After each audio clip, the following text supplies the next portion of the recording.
The scent woke me before the draft did, cold stone, old wax, and beneath it something my blood had been circling for 30 years without a name. I sat up in the dark of Ravenhollow's high chamber and knew, the way a king knows a lie in his hall, that a wall in my fortress was breathing where no wall should breathe. Then I heard the scratching. Small claws, frantic and stubborn, working at a seam in the stone somewhere below me, and a thin whine that stopped my heart before my feet touched the floor. A stray pup, one of the winter litter, half-grown and too curious to live long, had wormed itself into a gap that should not exist. I went down through the sleeping fortress without a torch, because my wolf did not need one, and because the pull was leading me now, not to the pup, though the pup was part of it, but downward, a low, insistent tug behind my breastbone, a knowing settling into the bone as if the very stones of Ravenhollow were leaning after me down the stair. I had felt that pull before. I had felt it, faint and unaccountable, every time I passed the sealed halls of the West Wing. I had told myself it was old grief. My grandsire's grief, the coup that had gutted this pack before I was weaned. The pup was stuck in a crack behind the chandlery, its hind leg wedged where the floor had settled and split the mortar. And kneeling in the wax smell and the dark, both hands already easing the stone away from the little fool, was the chandler. Rend. I knew her the way I knew all my people, and no more than that, the quiet woman who kept our candles and our old ledgers, who moved through the halls like a moth, whom no one married and no one troubled. She startled when she saw me and began to rise, and I said, "Stay, free him first." She did.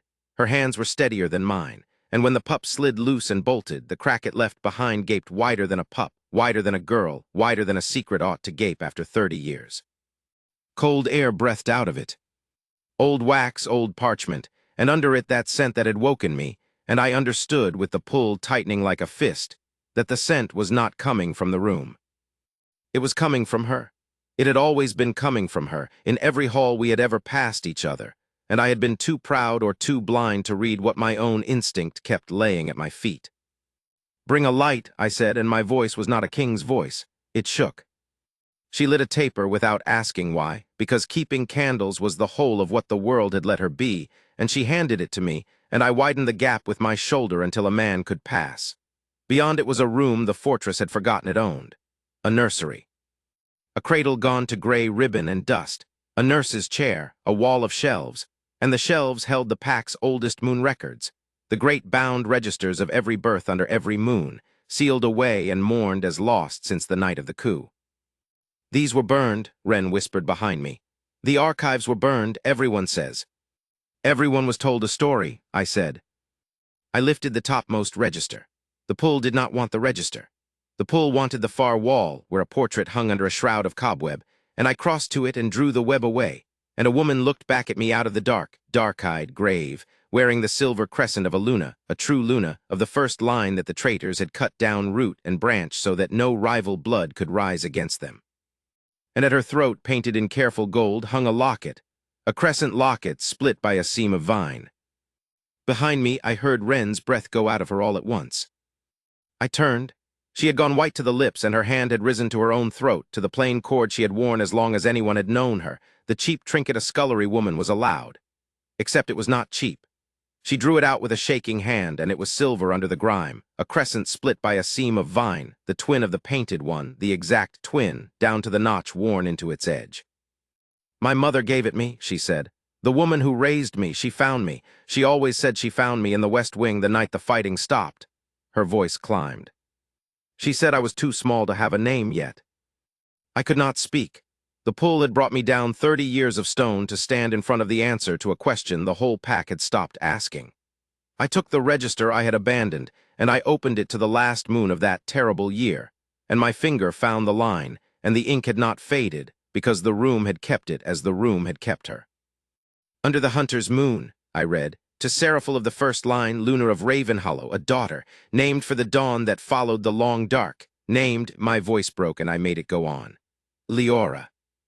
The taper trembled in her hand. For a long moment neither of us moved. The taper hissed.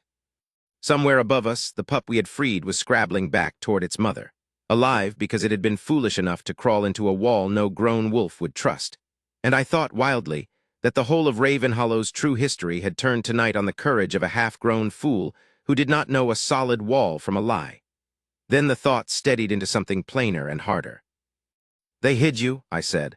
Your nurse hid you here when the blades came. She sealed the wall and she died with the secret, and they burned the west wing to bury what they could not find, and they told you were a foundling. They made the last lunar of the true line into a keeper of candles and never knew it, because the record that named you was standing sealed behind a chandlery for 30 years. I looked from the painted face to the living one, and they were the same grave eyes, the same steadiness of the hands. The fortress knew. Do you understand me? The stones knew.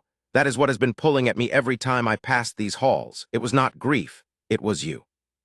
My blood has been trying to find yours since the day I took this throne. She did not weep the way I thought she would. She looked at the portrait of her mother, whom she had never known, and then at the locket, and then, at last, at me, and the wonder in her face was so quiet and so vast that I had to lower my eyes. Leora, she said, testing it the way one tests ice.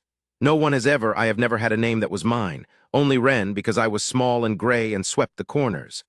A sound left her that was half a laugh and half 30 years.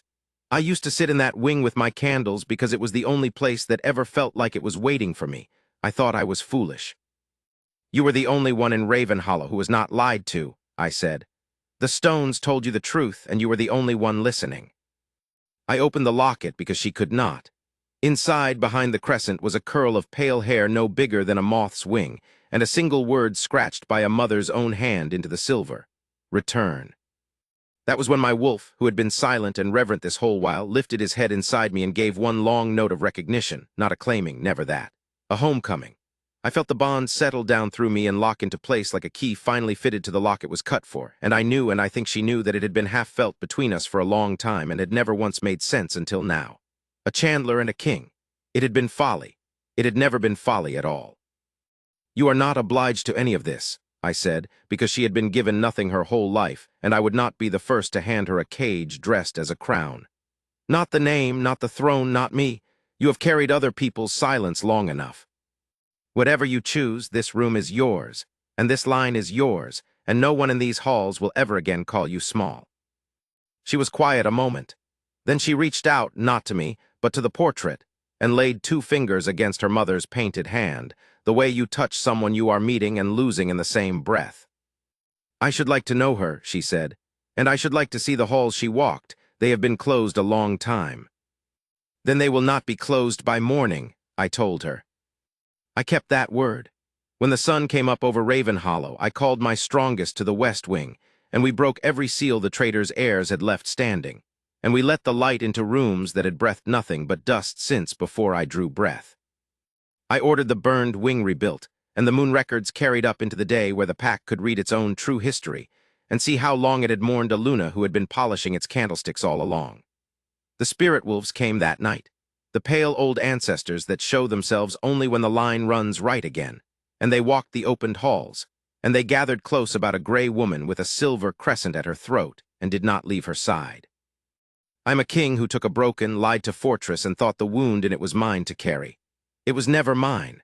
It was hers, hidden behind a wall, waiting for a stray pup and a stubborn instinct and a name read aloud in the dark. Ravenhollow breathes now. I unsealed it. But it was Leora who taught it, and me how.